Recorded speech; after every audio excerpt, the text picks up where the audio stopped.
Hi guys! Welcome back to Toxic to Me. Ako Ivana, ako dokter. Dan ako Christiana, ako psychologist. And today we have another very special guest.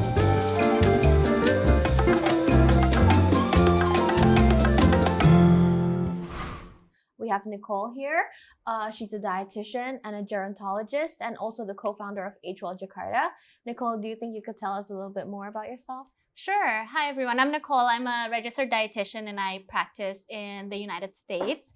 I currently work with a lot of seniors, and that is my specialty. It is gerontology, which is the study of aging. So, and I'm also a co-founder of Agewell Jakarta, and we focus on senior health and getting seniors active and socially connected and engaged, so that we can reduce loneliness and depression within like the seniors in Indonesia.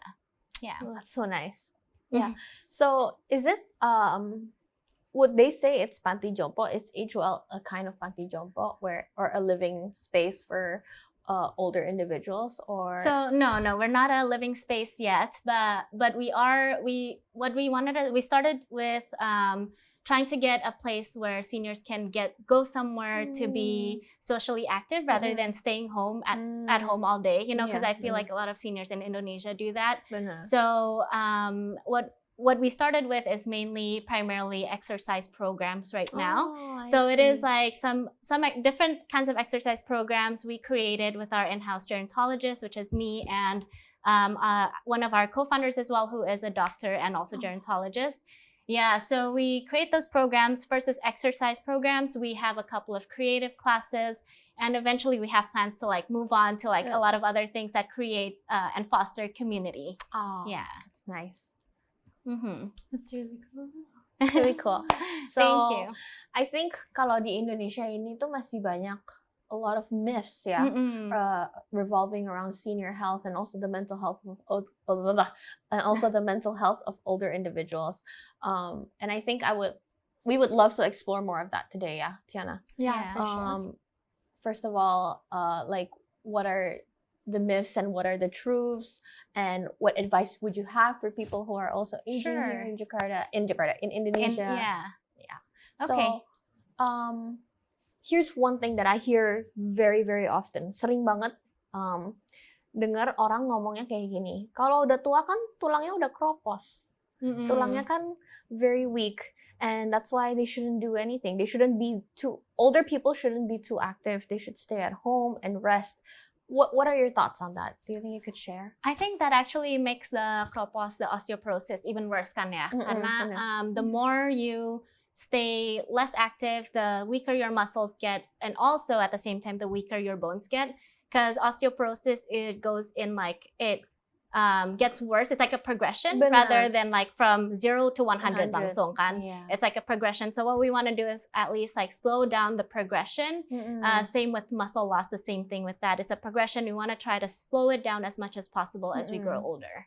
And in order to do that, you should exercise, but Yes, definitely. Exercise has a lot of benefits, like especially even resistance training or aerobic exercises, both together plays a huge role in helping that like decrease in progression.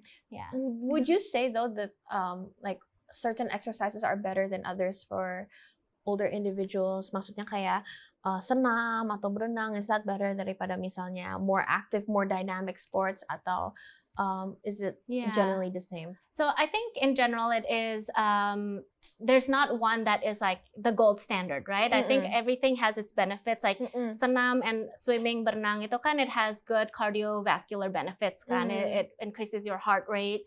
But something that is kind of missing from that is that resistance training, where we're trying to practice our muscles to stay stronger juga, strength training, And strength training doesn't mean have to be like, full on bodybuilding, kan? It's just like, it could be slower progression. We can start slow and then increase in intensity after time, so that as they get stronger gitu. So they can go to the gym. They can go to the gym, yes. Older people can go to the gym, guys. Yeah. I think exercise has a lot of benefits for mental health as well, right? Yeah, especially for seniors. Based on your experience, what do you think their mental health is like? I think with, let's say, like benefits, there's like pros of like exercising for mental health, right? Of course, like, I think it happens for all of us as well, whether we're young or older.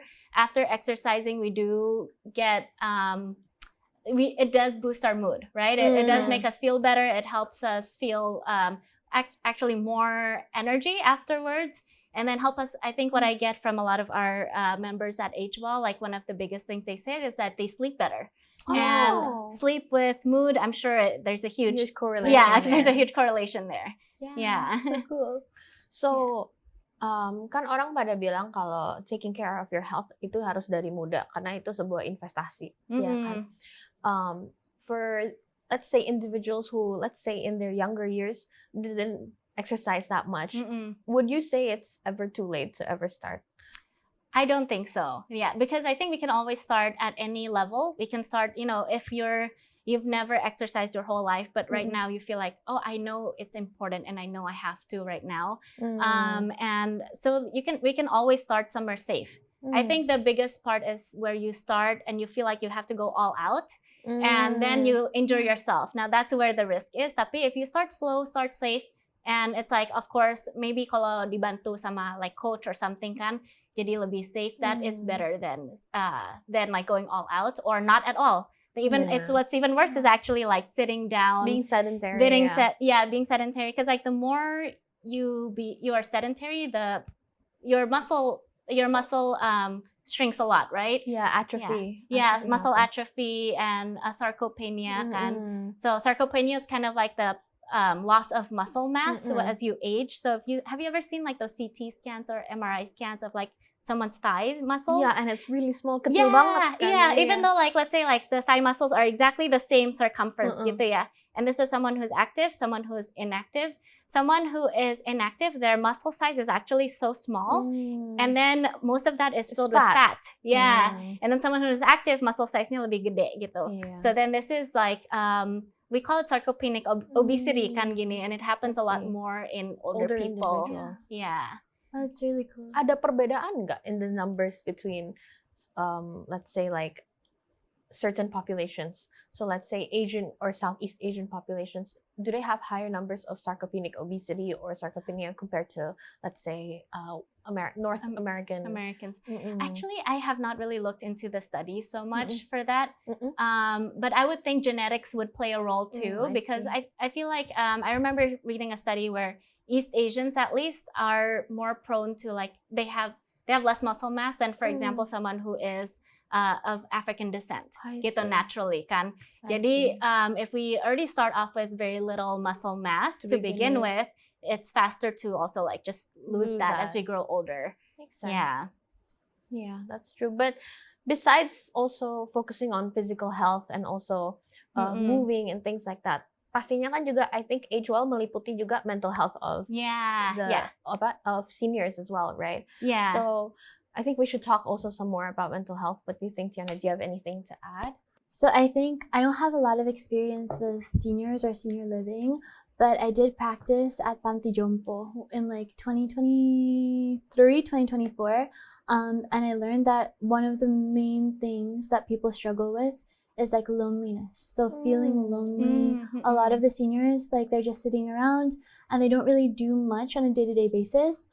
So what us students were asked to do was like give them activities to like stimulate their cognitive functions and like just keep them company. Because what I've learned is that the idleness in seniors actually really affects their mental health like a lot, right? Especially when family doesn't come to visit and all of that. Yeah, I agree. Yeah, or even if they're living with family, right? In a lot of cases in Indonesia, they're living with family, tapi they don't really have any kind of stimulation. Kan they just watch TV, and then usually with their kids or grandkids, they don't really have anything else to talk about anymore. Gitu after some time.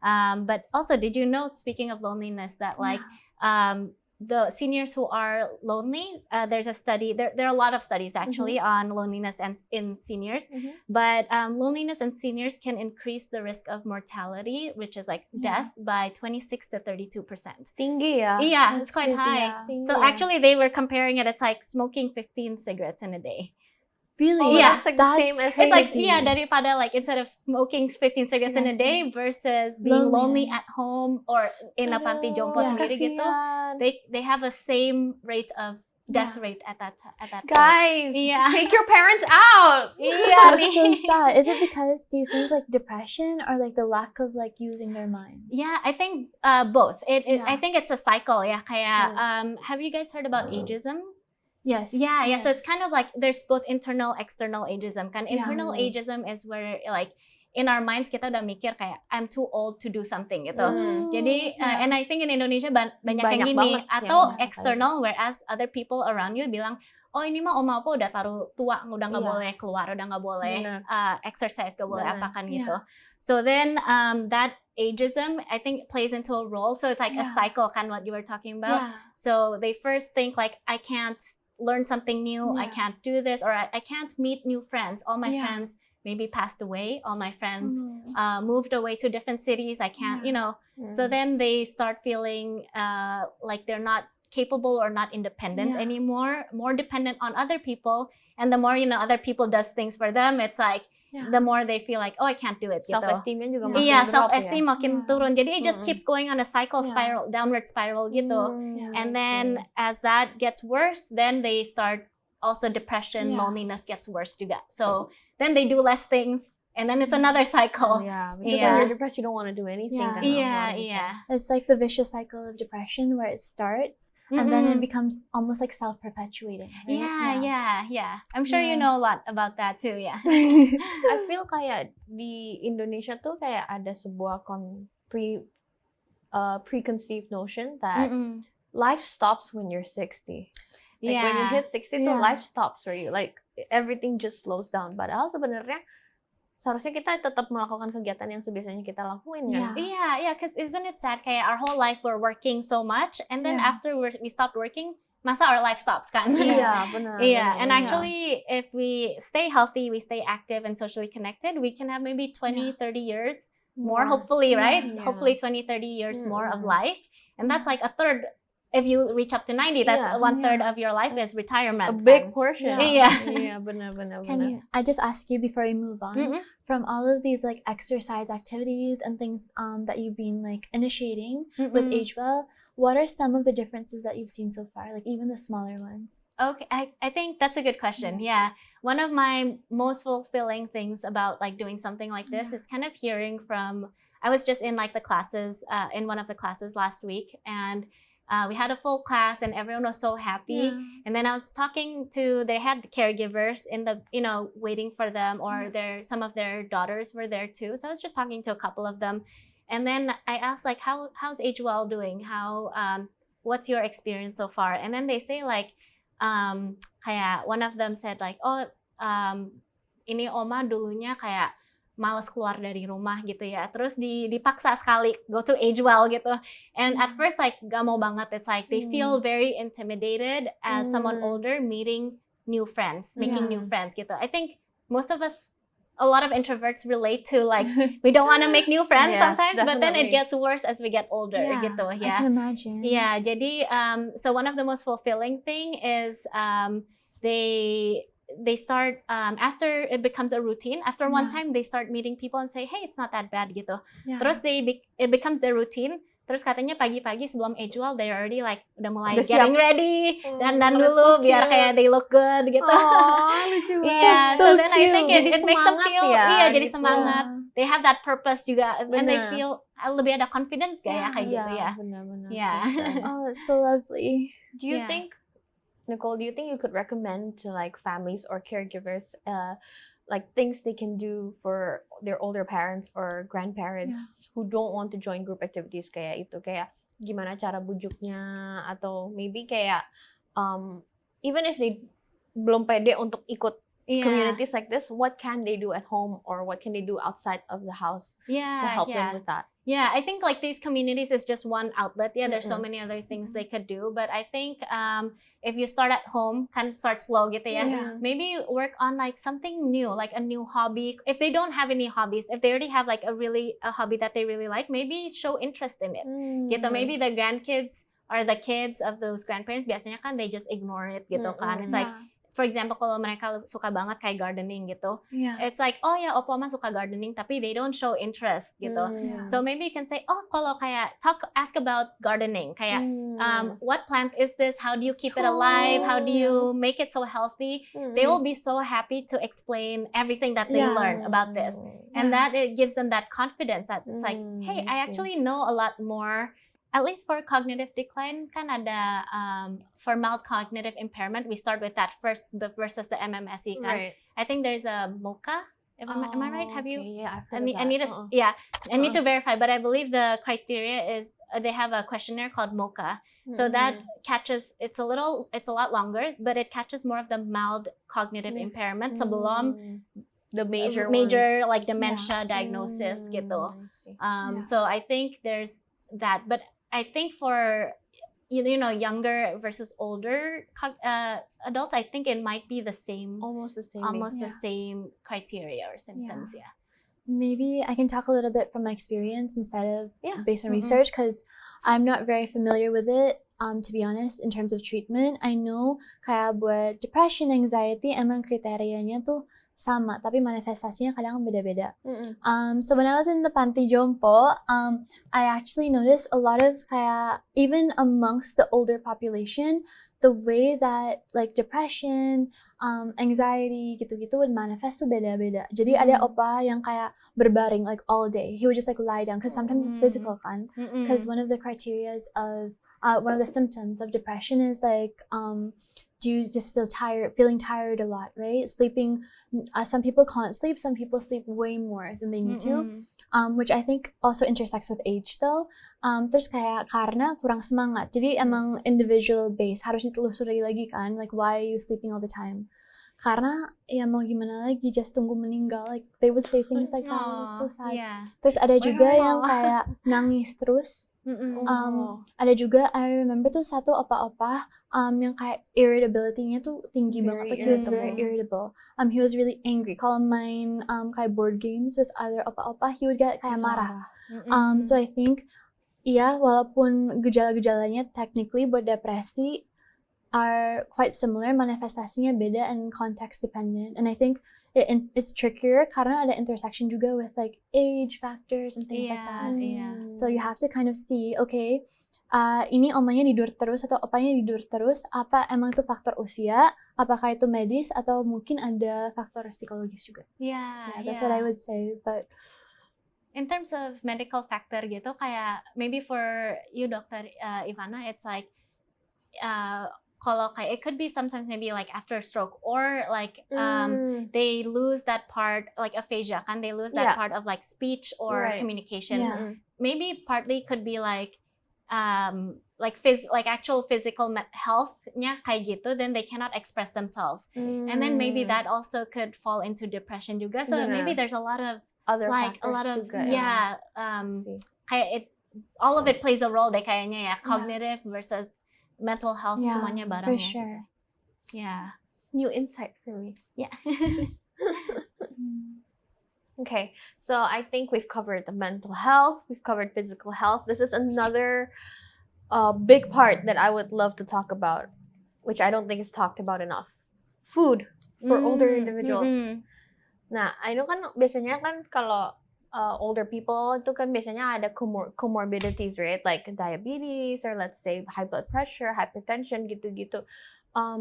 What would you say is like the perfect diet for like an older individual, Nicole? Yeah, that's really hard yet. I think diet isn't always one size fits all, because there's always like a lot of different cultural things to consider, personal preferences, and also maybe means as well, right? Some people can afford certain things, some people can't, or they just don't have the options, or time is also another resource that not a lot of people have.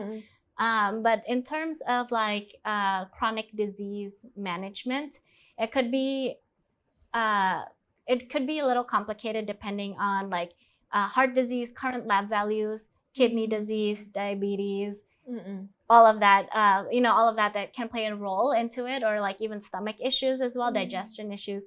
But in terms of like most of the studies that we see, something in common that the studies actually say this actually could work for a lot of these chronic disease management or even like staying healthy, active aging gitu. It's actually the Mediterranean diet.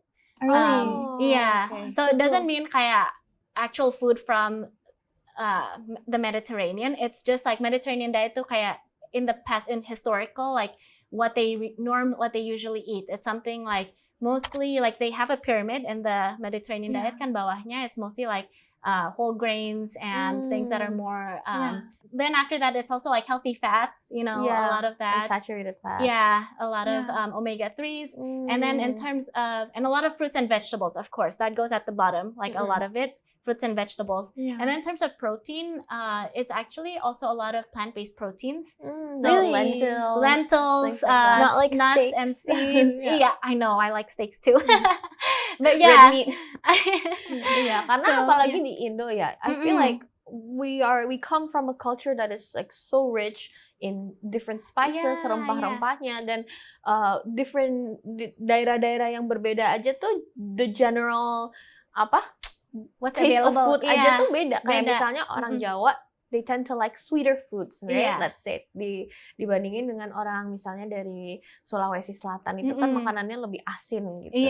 Makanya so it's a huge variety kan. And actually we should use that as like a blessing kan. We have a lot of these different variety. I think in general kayak what if anyone were to ask me any advice, like just give me one rule of like thumb gitu ya. I would say just eat a variety of fruits and vegetables, or it's like fiber, and then we have so many of those like variety, like every color of a vegetable, every color of a fruit indicates primarily indicates like a different type of vitamins, minerals, or antioxidants, right? Like red to lycopene gitu kan, like different things. So if without getting into all the details, it's just choose 2 colors every day gitu. Oh, that's actually such a cool system. Yeah. Oh, I love that. So don't stress too much. You need to implement that. I need to start. She chooses two different colors of cake every day. Or 2 candies ya gitu. Okay. So natural colors, okay? One of these days, we're gonna have like a whole episode of just Ivana roasting me. Right? Because we have so much stuff. Like, compile all of She it. runs on candy. I'm not even joking. Kayak, I also run on caffeine. I've only seen her like properly eat once. Oh my. Yang kita makan sama with Christy. Cedric, right? Christy! Apa Cedric? You kept putting on my plate with Cedric. Okay, anyway, we digress. Bener-bener. Okay, but here's another question that I would love to ask you, Nicole. Have you actually seen how nutrition impacts mental health in your job? In my practice? Yeah. I think there's a lot. I'll start with like how not enough nutrition can negatively impact that dulu ya. Especially because I work with thousands of like senior patients at this point, and something that I really notice is like towards the end of life, they just don't want to eat anymore. And once they stop eating, they start having poor appetite. You see that that pattern, and then that's when that alerts me. So I monitor them like for a longer period, and I tell the team, it's like, this person stopped eating, something's going on. And sometimes it is that depression, right? It's like they start feeling like I'm just waiting to die, or so that kind of sad, depression, so then it's like, or I have no more purpose in life, I have no more friends, I don't have anything else to look forward to. So then that they just don't have an appetite for being so depressed gitu. Or it could also be like they're already so malnourished that they don't have the energy to fight for it. So then it's also like a vicious cycle again, kind that we talk about. So, and then that is when, and then I'll talk about like when we actually give them proper nutrition from there. So then we give them proper nutrition, usually, making sure they eat, or finding something like, what are you looking forward to? Can I give you some food? And, at first it's just, you need the energy. So I would give them like, if you want a cake, I'll give you the cake. If you don't, we need the energy whatever first. Whatever they want. Yeah. And then after they start getting that energy back, I will start focusing on more of the healthy nutrition, getting the healthy fats, all the vitamins, minerals, the protein, enough protein, especially in older adults, right? So then after that, you can start to see life coming back to them and say like, hey, food tastes good again, gitu. And then yeah, they so start sad. going to, maybe in my facilities, it's like, it's more like kayak that we have over 100 people in each place, but they have a common dining area. So then bisa they makan start going in the bareng. dining room again daripada eating in their room, then gitu. bisa Socialize, and then they start feeling that. So it's like, then they start feeling better again Yeah. with proper nutrition, gitu. Well, that's amazing. Yeah, I think you're yeah. doing incredible things. Oh, thank you. Yeah. I think that covers food, yeah? Yeah, yeah. All food. It's another sector that I would love to talk about also, because I feel like senior health kan banyak banget kan, it revolves around a lot of things. Movement. Yeah. Because I know that sangat masih ada stigma kalau you are already lansia. Lansia tuh categorized as how old ya? 60 and above ya? I think Or is it so. 65? So I think in Indo might be a little or lower, 55 and 50. above. Oh, Yeah. okay. Iya. Yeah. Iya, kalau udah lansia tuh stigmanya kan nggak, Yeah. you're not supposed to do anything gitu loh. You're supposed to stay home. You're not even supposed to exercise. Yeah. Kayak personally, my dad, dia kan dulu he loved badminton. He would always play badminton. But then like I think as he got older, his knees got weaker. His knees got weaker. Then after that, he also gained weight juga, and I think he's diabetic. Not I think, I know he's diabetic. I was about to say. Yeah, so tapi sering gue ajak gitu loh, kayak hey let's go paddle or hey let's go play tennis and ini, tapi kayak he doesn't want to gitu loh. I think it's not because he's lazy, but there's this fear of injury. That's what I sense gitu loh. Yeah. Kayak dia takut dengkulnya tuh kenapa-napa.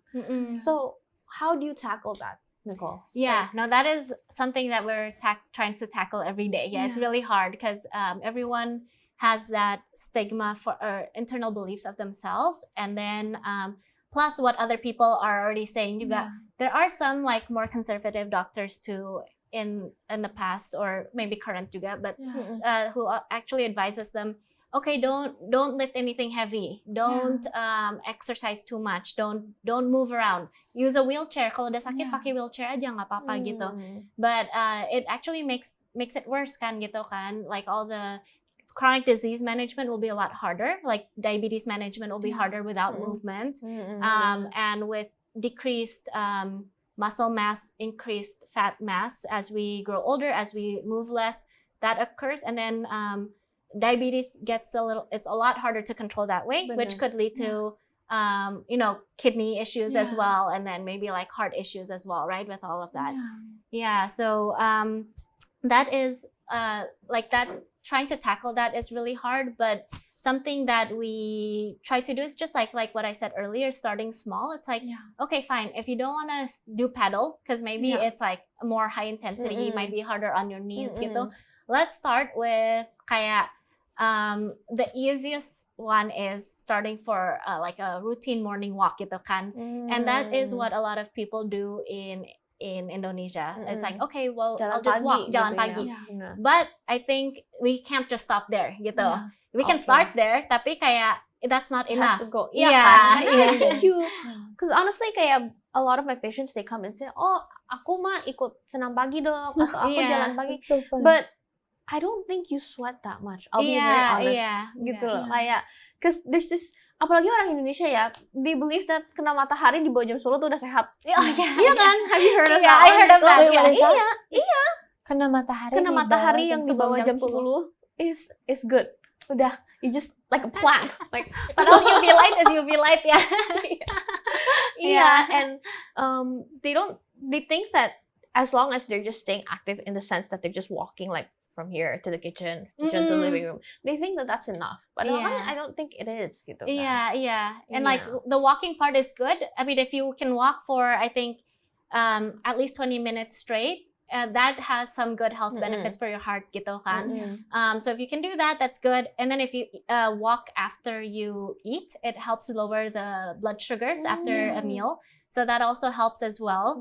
But then what you're not working on is that resistance training, right? Your muscles can still grow smaller over time as you age with that. So we want to try add that kind of like weights, a little bit of weights, starting slow, or we can start with body weight juga. Like a squat, sit to stand is actually very functional. Really? If you're like a squat, you think like squats, like maybe people think of like squatting with barbell rack or something. You don't have to do that. But even something like at home, we start from sitting to standing dari chair. If they can't do it without touching they can do it. If they can do it without, that's good. Kayak put your hands here, berdiri gitu. That is functional karena kan it helps you get out of bed life. every day. It helps you get out of the chair every day. Kalau kepake. Iya, kepake. Kalau kayak you maybe accidentally jatuh atau you're sitting on the ground mau berdiri, you bisa. Lebih bisa gitu. Yeah. So also gives them more of a sense of independence juga. Yang nggak usah dibantuin berdiri gitu. Oh, I think that's good. So like basically restoring almost kayak autonomy juga kan. Over little things. Yeah, little things. And that adds up. The more they feel like they cannot do things on their own, they can't like open a jar of something like, a jar of jam like on their own. They'll feel like harus minta bantu gitu. They'll feel more like I'm not as strong as I used to. Or if they can't get up on their own juga, they'll feel like now I need help getting out of the chair gitu kan. Yeah. I would love to know your thoughts about this, Nicole. Because I feel kayak this is very, what's the word? Happens mostly in Indo culture, Indonesian culture, which is kalau kita ada orang tua di rumah, pasti kan ada suster, suster yang khusus buat orang tua. What are your thoughts on that? Do you think that actually takes away independence from them because everything tuh jadinya di spoon feed, mesti dibantu segala hal, or ada juga benefitnya gitu? Yeah, I think of course there's like benefits where for safety atau apa gitu ya, but you are 100% right. Kayaknya it takes away that sense of autonomy. Whereas kayaknya people do this from a place of love kan. Jadi kayak I want my parents have or grandparents have worked so hard their entire life. We want them to be pampered gitu. Jadi kalau makan mau dibantuin atau mau ambil something, grab something dari the other side of the house, dibantuin ambilin. Jadi all they need to do is stay seated terus and wait gitu. Wait for their food to come, wait for that stuff to come gitu kan. And then obat-obat juga kayak maybe ada yang atur gitu kan, so they don't have to think, gak usah mikir gitu. But then in terms of functionality and like independence, over time you don't have to think about it anymore. Udah gak usah mikir. Jadi it's about finding the balance kali ya. It's okay to have a caretaker around, tapi jangan sampai the caretaker takes over everything and and also it makes them feel like aku jadi kayak anak kecil lagi gitu ya. Maybe they don't want to reject it karena they know that they did mereka nggak mau ngerepotin anak. And then it's like anaknya udah sibuk kerja ngurusin anak sendiri. Gak usah ngurusin lagi gitu. So then they feel bad rejecting the help juga atau when there's a suster or something, right? So I think it goes both ways. So I think it's important to also maybe teach the caretaker, the suster, say like kalau bantu-bantu, kalau perlu bantu kayak something like more dangerous, kayak reaching something yang tinggi gitu, then bantuin gitu ya. Tapi nggak usah bantuin semuanya. So more like practicality based than like pampering every single thing. Don't need to pamper. Because I feel like a lot of seniors that I know, they actually don't want that too, because they still want to do it themselves. Okay, well, I think we've covered a lot today, but I have a few more questions for you before we close up. If you could tell younger individuals one thing to prepare for happy and healthy aging, what do you think it would be? Well, I'll say from the nutrition background, it would be kind of just like invest in your health now, right? I mean, it's never too late. Now meaning you're 20, now meaning you're 50 or 60 or 80, it's never too late from a nutrition background. Like you want to fuel your body. So we don't want to undereat and we don't want to overeat. So then also I think good rule of thumb, another one other than two colors a day is eating like half of your meal if possible with like non-starchy vegetables. So if you see a plate, like half of it. Non-starchy berarti kayak jangan kentang gitu. Bukan kentang. Because I know a lot of Indonesians love kentang. Yes, and probably not gorengan juga. Not I was Yes. Exactly. So try filling it up with vegetables gitu ya. Jadi more fiber, more nutrients, more vitamins, minerals. That would be, and then of course movement. So those two things from the nutrition, physical standpoint. And then something from the gerontology standpoint, I would say try to prepare the culture, the world to how, so that it's ready for you when you grow older. In a way that kaya you don't want to tell people now, like you're like someone who's older, it's like, don't do it, you're too old now. Jangan, or you can't learn anything new, you're too old. Kayak kalau mau bantuin HP, you have to be like, with the phone, bantuin with aplikasi gitu. Teach them and be very patient with them. Eventually they'll get, you might need to explain it kayak 10 kali. Tapi be patient karena then they will be more independent gitu. So then in the future when you get older as well, the culture will be lebih baik gitu ya for older people. So kind of like changing that culture that way that too. Like also, like try to be aware of that kind of external and internal ageism and try to fight that. It's like, hey, let's try not to think that way gitu ya. Because we all forget we're all gonna get there. Sooner or later. Yeah, exactly. Okay. Yeah. And I think this would be the last question I have for you.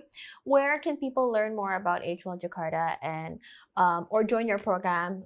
Could you like share a bit more about that? Of course. Yeah. So I think we prioritize mostly we show our classes and how it looks like on our Instagram and TikTok. It is at Agewell Jakarta, Agewell Jakarta. And then for like more information on signing up and everything, we have an admin number on WhatsApp. Can I provide it on the screen? We'll put it on the screen. We'll also put we'll tag you and we'll put your bio as well. Okay, perfect. Yeah, thank you. Thank you so much, Nicole, thanks so for much. coming on. We learned so much. I learned so much. Thank you so much. Yeah. 2 veggies every day. 2 fruits every day. Tiana. Uncut. Yes. Okay, well, thank you so much. Okay. We learned a lot. I definitely learned a lot. And I think Tiana also learned a lot. So much. And so we hope you guys also learned a lot. And thank you so much for watching today's episode. And we hope you age well soon.